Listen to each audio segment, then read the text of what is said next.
Fala primeiro, parte 2 do Egito. Vambora? Então, vamos lá, respira e vem comigo.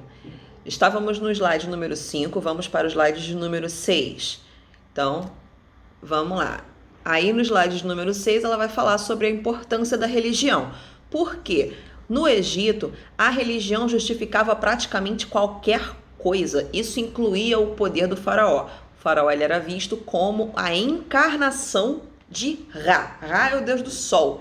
Então, se não houvesse sol, não teria nada. Vida, planta, água, nada. Nada sobrevive sem isso. Então, o faraó ele era a encarnação do deus Ra, do deus sol, e isso tornava ele a pessoa mais importante em todo o Império Egípcio. E eu tenho os outros deuses que são responsáveis pelas funções menores. Isso é quando a gente fala de um governo teocrático, ou seja, um governo onde a religião domina. Então, vamos lá. Quando eu coloquei aí, importância da religião, essa imagem é muito bacana. Se você olhar a imagem do lado direito, ela tem aí, se eu não me engano, é Horus. Se eu não me engano, porque a imagem de resolução tá uma porcaria aqui no meu notebook.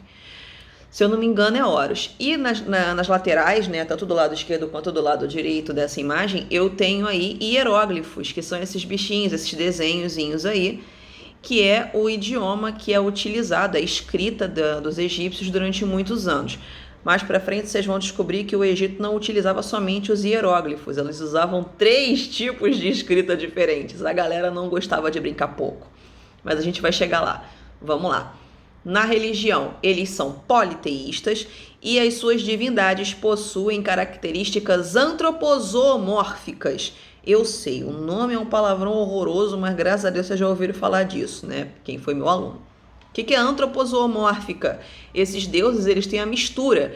Quando você coloca aí um desenho sobre esse deus, eles têm forma humana e animal, tudo junto. Tipo, corpo de homem, homem em espécie, tá? Corpo de homem, cabeça de animal. Anubis, por exemplo, ele tem o corpo de um homem e a cabeça de um chacal. Ok? Então, vamos lá. A importância da religião, eles são teocráticos, a gente já tinha falado disso, né? Os faraós são deuses vivos, e a partir do Médio Império, que a gente já falou no vídeo passado, os sacerdotes de Amon-Ra, eles vão ter cada vez mais poder, porque foi uma tentativa do faraó Akenaton de tornar a religião monoteísta. Então, se ele é monoteísta e o único deus que existe é o deus Amon, Amon-Ra no caso, né? E os sacerdotes que adoram ele são os mais importantes, os outros são descartáveis, tá? Em posição do monoteísmo, ele vai tentar, só que não consegue, isso não leva muito mais para frente. E a questão da crença da vida após a morte. Eles tinham essa crença de que você vai viver depois que você morre, por isso que as pessoas mais importantes passavam pelo ritual de mumificação. Vocês já devem ter visto isso aí 50 mil vezes mais 3. Teve recentemente, no final do ano passado, uma exposição no CCBB que estava mostrando sobre essa coisa do Egito, né? Mostrava múmias, mostrava histórias de vários deuses, por exemplo. E você via lá mumificações, múmias de pessoas importantes e múmias dos objetos das pessoas muito importantes. Tipo, o cara tinha um gato de estimação. O gato foi mumificado quando morreu e foi colocado junto com o cara. Então, tem muita coisa que a gente coloca aí. Quem é na época, e o Anubis, né, a divindade Anubis, ele é o guardião do mundo dos mortos, mas quem faz o julgamento se você vai para o paraíso ou se você vai para o inferno é Osíris. Ele é o escritor, é ele que tem o livro aí da vida de todo mundo que já viveu durante o período do Egito, tá? O Anubis em si, ele é só o guardião do mundo dos mortos. A única coisa que ele vai fazer vai ser pesar teu coração. Ele vai tirar teu coração, né? Anubis, ele é o responsável só pela execução, ele é meio que o carrasco de Osíris. A pena que fica na balança é a pena de Osíris, né? Ele tem uma pena que ele coloca de um lado da balança, do outro lado Anubis vai lá, pega teu coração e coloca do outro lado. Se você tiver uma vida correta, uma vida boa, uma vida que praticasse o bem, o seu coração ficaria mais leve do que essa pena e você seria levado para o paraíso. Se você for uma pessoa que cometeu atos maus, se você foi uma pessoa perversa em vida, o seu coração ficaria mais pesado do que essa pena e você seria enviado diretamente para o inferno no sofrimento eterno. É mais ou menos isso. Então vamos seguir. 7º slide.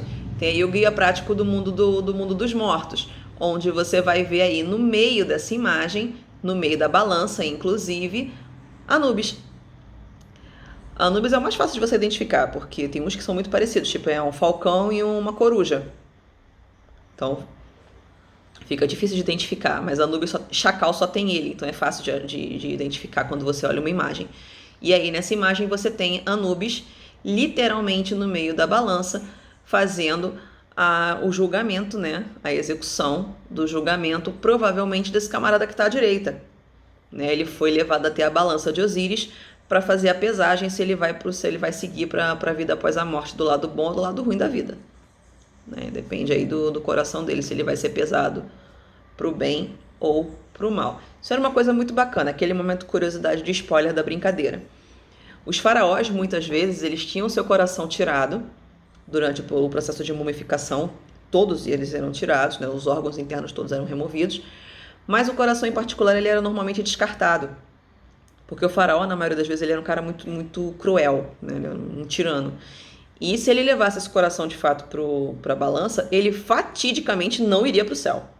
Ele já sabia disso. Então, qual era o lance?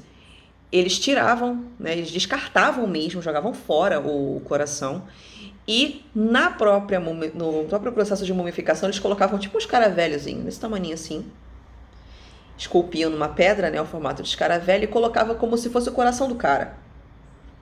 E aí quando ele ia para a balança, quando ele seria pesado, né, no tribunal de Osíris, eles iam colocar esse escaravelho como se fosse o coração do faraó na balança. E como a pedra em si não guarda os pecados do faraó, ela ficaria mais leve do que a pena de Osíris. E aí ele seria enviado para o céu mesmo tendo sido um carrasco em vida. Né? Nego enganando até a própria morte. Mas vamos lá, seguindo, slide 8. Eu tenho aí a periodização política, né? O terceiro período intermediário, que vai ser a fragmentação política e invasão à Síria, né? Ou seja, os assírios que a gente falou lá atrás, sociedade da Mesopotâmia, eles vão chegar no Egito. Eles vai ter aí, eu coloquei para vocês, o renascimento saíta ou baixa época, onde vai ter aí o surgimento dos faraós negros. Os faraós negros é quando o Egito se junta ao povo do reino Cuxi. O que é o reino Cuxi? A galera que vivia mais para baixo do rio Nilo. Eles viviam onde hoje a gente vê como o Sudão, tá? Essa região era conhecida como Núbia, né? Essa região era conhecida como a Terra do Ouro, tanto que inclusive era daí que vinha um dos maiores fornecimentos de ouro para o Egito. O comércio era utilizado o próprio rio, né, como uma estrada, muito eficiente, diga-se de passagem, né? Só você colocar ali e seguir, só dava trabalho para subir, né? Para descer, baixo, mole. Então, eles usavam nessa comunicação e durante um período esses dois reinos se juntaram num reino só. E aí, os faraós, durante esse período de unificação, eles eram chamados de faraós negros. Era o período de unificação aí entre Egito e Reino Cuxi, Egito e Núbia. Ok? Então, eu coloquei para vocês aí, né? Faraós negros, período de guerra civil, o reino vai ser dividido. Que reino vai ser dividido? Quando tá faraó negro, divide, junta, divide, junta. E fica essa eternidade de junção e divisão aí durante muito tempo. Por conta das relações comerciais, o Egito vai sofrer forte influência externa, tanto a Síria quanto a babilônica, tá? E aí a gente vai ter uma invasão da Macedônia, no período ptolomaico. Não precisa gravar isso em nome de Jesus, é só informação para você poder se contextualizar. Isso vai se dar entre o ano 332 a.C. e 30 a.C. Estamos chegando aí, próximo do período que a gente fala que é a conquista romana. Os romanos vão conquistar o Egito, inclusive vocês veem isso aí nos vídeos. Que vídeos, cara? Quando todo vídeo que fala da Cleópatra, por exemplo, né, ela tem aí uma relação muito estreita com o Império Romano. Sim, porque isso acontece. Roma chega uma época que conquista o Egito, sim. Vamos lá, próximo. Coloquei a Sociedade do Egito. Pirâmide social. Vocês estavam achando que vocês não iam ter isso, né? Então, vamos lá. Na pirâmide eu tenho a família do faraó, o faraó lá em cima, né, que é o busto. Embaixo a família dele, logo depois vem os nobres e altos funcionários. Esses altos funcionários aí, a galera que administra, finança, ó, dinheirinho. Sacerdotes, que adoram os deuses, isso inclui o próprio faraó, né? Já que ele é visto como Amon-Ra. Logo depois tem os escribas, que são os responsáveis por escrever, por relatar toda a história dos faraós.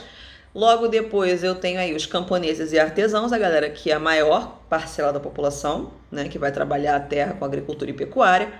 E embaixo eu vou ter os escravos. Por que esses escravos vão estar na base da pirâmide? Algumas pirâmides até colocam abaixo da pirâmide mesmo, porque os escravos não são vistos como membros da sociedade egípcia, porque eles só são conquistados, os escravos só existem no Egito através de guerras. Os escravos são somente por guerras, não existe escravidão por dívida. Então, se você é escravo no Egito, é porque o seu povo foi conquistado pelos egípcios. Tranquilo? Então vamos ver se tem mais coisa aqui o próximo. Acho que tem mais um. Isso! Ah, garota, agora essa parte bacana, é a questão da escrita egípcia, né? Nessa imagem você tem aí do lado esquerdo a pedra de Roseta. Foi a pedra que foi responsável, né, o documento arqueológico responsável por facilitar, por conseguir fornecer a possibilidade da tradução dos hieróglifos para que os próprios arqueologistas pudessem ler, né, os escritos hieroglíficos e poder entender o que estava sendo dito ali. A pedra de Roseta foi o Google Tradutor da época, né? E quem foi que traduziu a pedra de Roseta? Esse cara que está do lado aí, ó, Champollion. Ele descobriu a pedra de Roseta, ele achou numa descoberta aí e acabou iniciando o processo de tradução. Por que é bacana essa pedra de Roseta? Se você olhar, tem uma divisão bem clara, tanto em cima quanto embaixo, como se fossem três coisas diferentes. E são três coisas diferentes. O que é isso? É o mesmo texto escrito em três idiomas diferentes. Tá? Eu tenho lá em cima em hieróglifos, eu tenho no meio em hierática e no final em escrita demótica. Então eu tenho três textos iguais, escritos em linguagens diferentes. Linguagens essas que os egípcios utilizavam, que eram os três idiomas que eu falei para vocês, lembra? Então eu tenho três textos iguais, escritos em idiomas diferentes para facilitar a compreensão, para todo mundo entender a mesma coisa. Do tipo, eu não sei falar, não sei ler em hieroglifo, mas eu sei ler em hierática, tenho texto em hierática. Ah, eu não sei ler em hierática nem em hieroglífico, só leio em demótica, tem ali em demótica. Entendeu? Essa era a ideia, facilitar a comunicação. E se eu não me engano, acho que um desses pedaços aqui está em grego. E aí é o grande pulo do negócio. Onde tem um pedaço aqui em grego, se é o mesmo texto, eu sei ler grego, eu consigo pegar qual é o pedaço referente no outro idioma e fazer a conversão dos símbolos. Foi a partir dessa forma que os arqueólogos e os historiadores conseguiram traduzir todo o alfabeto hieroglífico, hierático e demótico. Beleza? Então, acho que aqui a gente já encerra a parte de Egito, no caso, né? E depois vai para a Mesopotâmia. Sim, vai para as civilizações mesopotâmicas que a gente já falou. Amém, Senhor. A gente encerra esse período aí de povos egípcios e peço para vocês encarecidamente fazerem na sua casa os exercícios do capítulo sobre Egito. Vou colocar na plataforma as páginas, por favor, não deixem de ver, tá bom? Que a gente pretendo eu corrigir na próxima semana, né? Durante a semana, naquela aula que a gente tem um tempinho só, já vou deixar marcada a reunião desde segunda-feira, certo? Então a gente se vê na terça-feira, naquele nosso tempinho na reunião, aí a gente se fala ao vivo e manda beijo, mata a saudade. Tá bom? Beijo, meus amores.